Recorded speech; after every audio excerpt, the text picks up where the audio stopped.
Assalamu alaikum students, I hope you all are well, safe and healthy at home. So welcome to all of you in this class of English language teaching. I'm your course instructor Farzana Khan and I am here with the introduction to English language teaching, and this is your first lecture of this course. First of all, we will talk about the learning outcomes of this particular lecture. By the end of this lecture, you will be able to understand about the nature of the course, the objective of the course, and the learning outcomes of the course, and the major important points that what you will study in this course.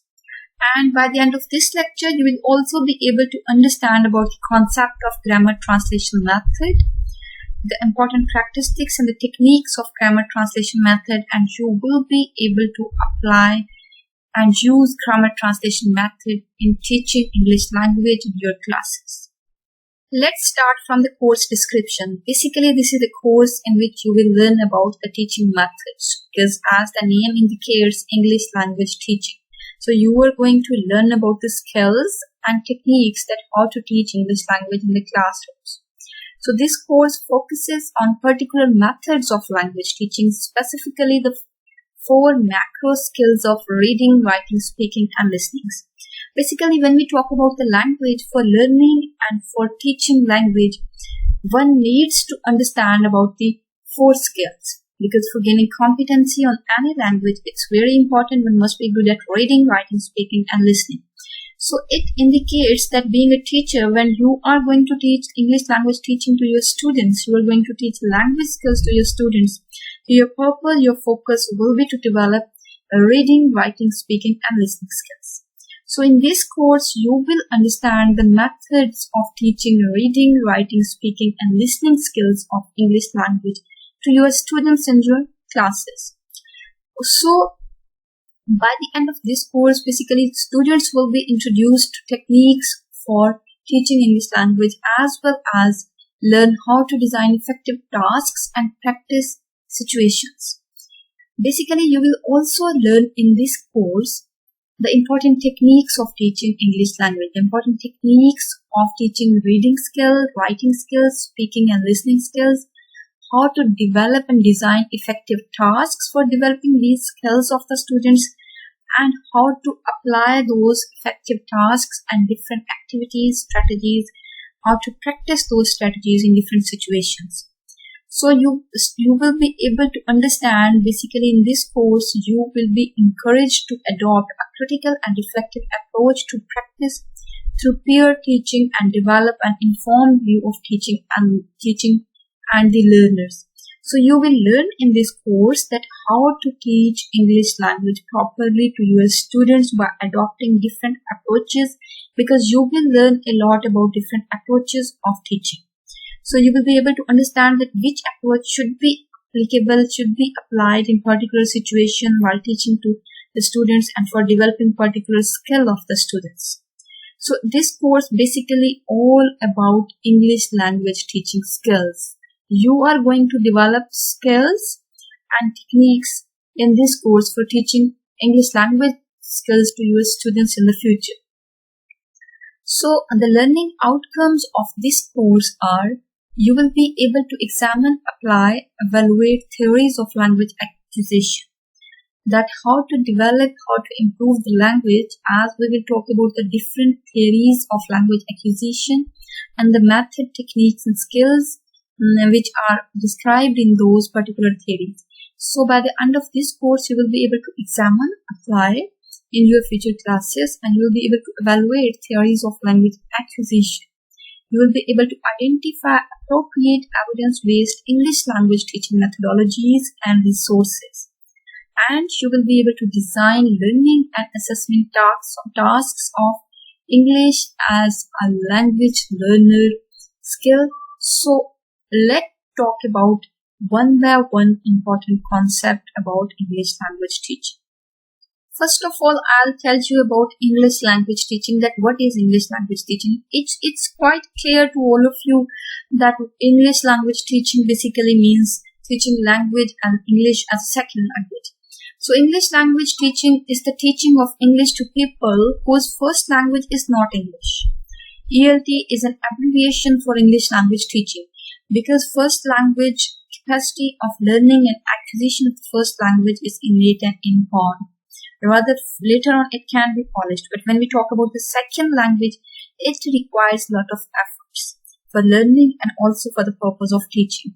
So this course specifically means teaching English as a second language to the people who are not aware about this language and who want to develop the skills of this particular language.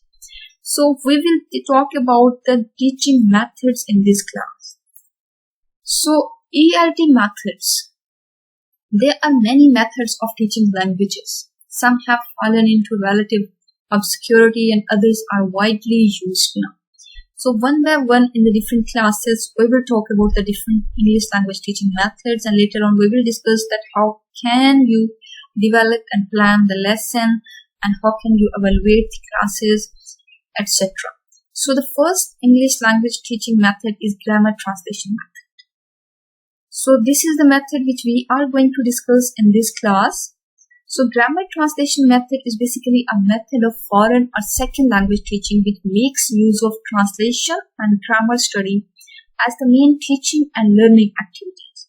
So you need to keep this point in your mind that the focus of this method is on translation and grammar study or grammatical study for developing the language skills of the learners. So they do assign the learning activities, practices and tasks, and they do adopt the method through translation and grammar, improving the grammatical knowledge of the students for developing the language skills of the students. So let's talk about the background of this method. Basically, the grammar translation method was the traditional way Latin and Greek were taught in Europe.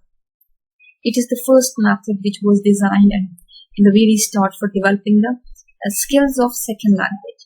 So in 19th century, it began to be used to teach modern languages such as French, German and English, and it is still used in some countries.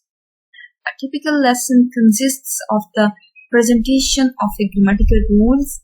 The focus in this method is given on developing the vocabulary of the students and a translation exercise. Through translation exercise, the focus is given on developing the language skills of the students. So personal understanding of this point, you can consider the grammatical rules plus vocabulary translation is considered the method. This is basically the stance and principle of this method for developing language skills of the students. Let's talk about the characteristics of this method. Basically, the teacher's role in this method is that the teacher is the strict authority. He or she has the strict authority. Classes are teacher-centered. Here, the teacher has the authority in the grammar translation method, and the classes are teacher-centered because the teachers gives instructions to the students, and students just learn and memorize those instructions. And what is the role of the student in this method? According to the grammar translation method, the students are the passive receivers of the new information. The teacher starts the activities and directs them. Students are supposed to memorize the rules and the new vocabulary with their meaning in their native language. Basically, in this method, the teacher comes into the class. The teacher has the authority to teach the rules. So there is no activity, no specific activity for students to learn themselves. Here the teacher describes the rules as the focus of this method is on developing the grammatical rules and then improving the vocabulary of the students for developing language skills. So here the teacher basically gives instructions about the rules and students just listen to the teacher and then apply those rules in the given activities which the teacher assigns to the students. So overall, we can say the teacher has the authority in grammar translation method, and the role of the student is just passive, just to receive the knowledge which is given by the teacher. So interactions. Very often teacher-student interaction. Interactions occur rarely because the student-student interaction also occur, but definitely the teacher is teaching to the students for second language acquisition. So there is very often interaction between teacher-student, But as the teacher has a strict authority, so teacher will just teach the rules. So we cannot say that there is too much interactions. So when it comes to the student-to-student interactions, so there is a rare interaction between students to students because the teacher teaches the rules, make correction, guide the students. So there is very often interaction between teacher and student, but very rare interaction between students and students. So the next characteristics of this method is that when it comes to the error correction, so you need to keep this point in your mind that teacher corrects the errors strictly and errors are not tolerated in this method because teacher explains the grammatical rules to the students and the students are asked to apply those rules in different activities and practices, different spoken, different written type of texts which are given by the teacher to the students. So teacher doesn't tolerate any type of errors. So error correction is done very strictly in this method. So as the name implies and as I have already told you that the focus in this method is given to teaching the grammatical rules. So teaching of grammar is deductive in this method. The teacher introduces the rules explicitly and wants the students to apply these rules to new examples in the exercises. So translation is a common way to clarify of the new grammar patterns in the target language. So the focus is given on two things, the grammatical rules and then the application of those rules in different practice exercises, and then translation of the text of vocabulary along with the written text for developing the reading skills of the students. So when we talk about materials, here texts from the target language literature are used for the purpose of translation. So the teacher may either write the text or use an authentic literary text for students.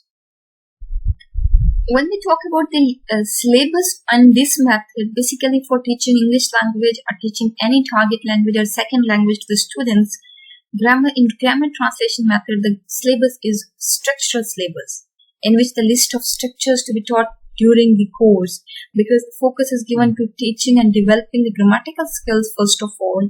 That's why all the grammatical rules are already defined, that these rules will be taught to the students. And the order of the structure starts from the easiest, then move from easiest and a little bit middle easiest, and then towards the complex. And the role of language one, keep it in your mind, is the native language. It has an important function in teaching vocabulary, grammar, and since oral communication in the target language is not important, the classroom instructions are even given all in the language one. So keep it in your mind that L1 is basically the native language about which the student and the teacher are well aware. So about which the student is already well aware, and the student is here for the purpose of learning L2, second language. Right? So the role of L1 is very important because all the instructions are given in native language. All the rules and grammars are taught in the native language. And the translation, when it comes to translation, then the text is given to the students and students translate that text into the native language. So the important function is played by a native language in this method. So classroom instructions even are given in native language, and the focus on oral or spoken skills of the students are totally ignored in this method. So students' feelings. It doesn't deal with the students' feelings. Here the focus is given on teaching the rules and translation and vocabulary. So the complete role is played by the teacher. Teacher gives them the instructions and explains the rules in the native language. Students understand those rules and then students apply those rules. So there is no connection within the feelings that what the students want to express and what the students want to listen and understand. So the students' feelings are totally ignored in this method. And when it comes to evaluation, translation is an important technique to test the students' progress in the second language, in the target language. Basically, when we talk about the evaluation, we all are very well aware that evaluation is very important. Without evaluation, a teacher cannot understand the development of the students. So, what are the techniques and which ways and methods are used by the grammar translation method for the purpose of evaluations? Those are these. First of all, as it's very clear that the focus is given more on translation in this method. So, translation is an important technique to test students' progress in the target language. If a student is able to translate a particular text, it is considered that the student can understand the language very well. So, filling the blank type test items are also used. Synonyms, antonyms, because the vocabulary is taught. So, for evaluation of the vocabulary development of the student, the synonym filling the blanks types questions are given, in which antonyms and synonyms can be given or asked to test the vocabulary about the passages.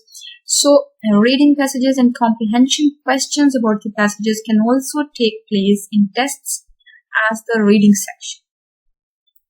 So, objectives of grammar translation method. Question arises, what are the objectives? Basically, the objectives of these methods are to enable the students to read literature written in the target language, and to enable the students to translate from one language to another language, and to develop reading and writing skills. So it reveals that the basic focus of grammar translation method is specifically on developing the reading and writing skills of the students. So, typical techniques which are used in grammar translation methods for developing the language skills of the students are basically translation of a literary passage, reading comprehension questions, antonyms, synonyms, deductive application of rules, because grammatical rules are taught, filling the blanks, memorization, use words and sentences, and composition. These are the typical techniques which are used within the classroom for developing and also later on for the evaluation of language skills. Let's talk about these skills and techniques one by one. The first technique is translation of a literary passage. So the translation may be written or spoken or both. Class focuses on vocabulary and grammatical structure that try to understand that particular text and translate that particular text into the native language, or we can say the mother tongue. So, reading comprehension questions are also given just to develop and later on for the purpose of evaluation of reading skills of the students. So, there are three kinds of group questions. First group of questions, students ask for information contained within the reading passage. Second group of questions includes students will have to make inferences from the passage.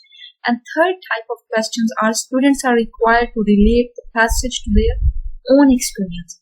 So when it comes to reading comprehension, this is what we will talk about in detail in the reading comprehension.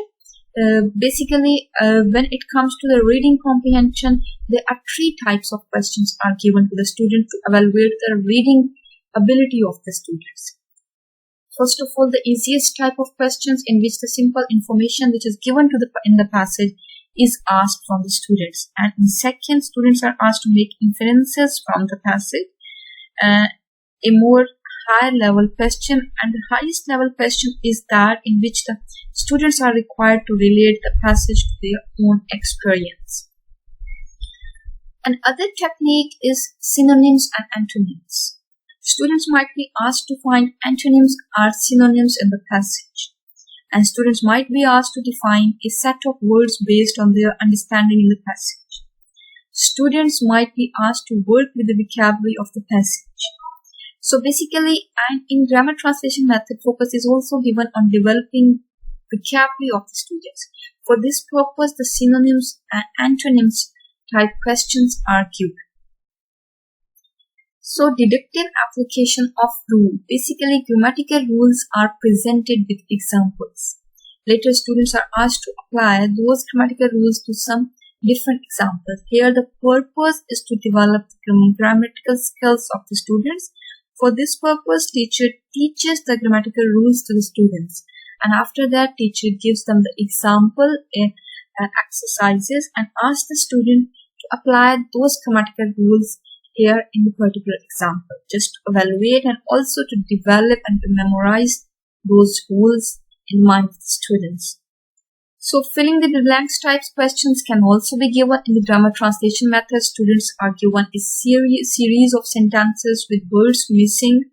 They fill in the blanks with new vocabulary, idioms, or with items of a particular grammar type, such as prepositions or verbs with different tenses. Because after teaching tenses, the teacher can give the filling the blanks to fill the tense according to the situation. And similarly, for synonyms, antonyms, the filling the blanks can also be given. Another important point is memorization. So here the focus is to improve is given on memorizing the grammatical rules of the language. So students are given lists of target language vocabulary words and their native language equivalents. Students are asked to memorize the given words, and students are also required to memorize grammatical rules and grammatical paradigms such as conjugations, etc. So focus here is given more on memorization of grammatical rules and vocabulary. In grammar translation method, basically use words in sentences is also another technique which can be used in the classroom for improving the vocabulary skills of the students. As the list is given to the students to memorize the words and their meanings, and then students are asked to make sentences from those particular words just to understand the concepts and just to check the memorization skills of the students, at the same time the understanding and development of the vocabulary, and plus the rules of grammatical rules are taught to the students. So keeping in mind the grammatical rules and the meaning of the particular word, they do make sentences. So by this practice, the teacher can evaluate the grammatical skill along with the vocabulary skill of the students. Along with this, composition type questions are also given in the classes. The teacher gives the students a topic to write about in the target language, and the topic is based upon some aspect of the reading passage of the lesson. So above all, we can say that all the activities of this method reveal that basically the focus in this method is given in developing the reading and writing skills of the students, while ignoring the speaking and listening skills of the students, which are the part of developing language skills. So it is an easy method in which the child proceeds from known to unknown. It helps in building vocabulary and saves the teacher time and the labor. But it is an unnatural method. This method is called the unnatural method and doesn't follow the natural order of learning a language. It neglects speech and teaches English by rules, not by use, because it's very important that when you are teaching a language, you need to teach language, not the rules. Rules are although very important, but along with this, it's very important to teach the language in the target language. So not only the specifically rules. So this method, basically with the passage of time, this method was not considered useful because here the focus was only given on developing the reading and writing skills of the students and totally ignoring the speaking and listening skills of the students in particular and target language. So it's all about today's class. Here we have discussed about the course. You understood about the course description, the nature of this course, and the learning outcomes of this course. Along with this, you also understood about the grammar translation method of teaching. So in next class, we will talk about the next method of teaching English language, or the second language, which is direct method of teaching. So till then, take care. Allah Hafiz.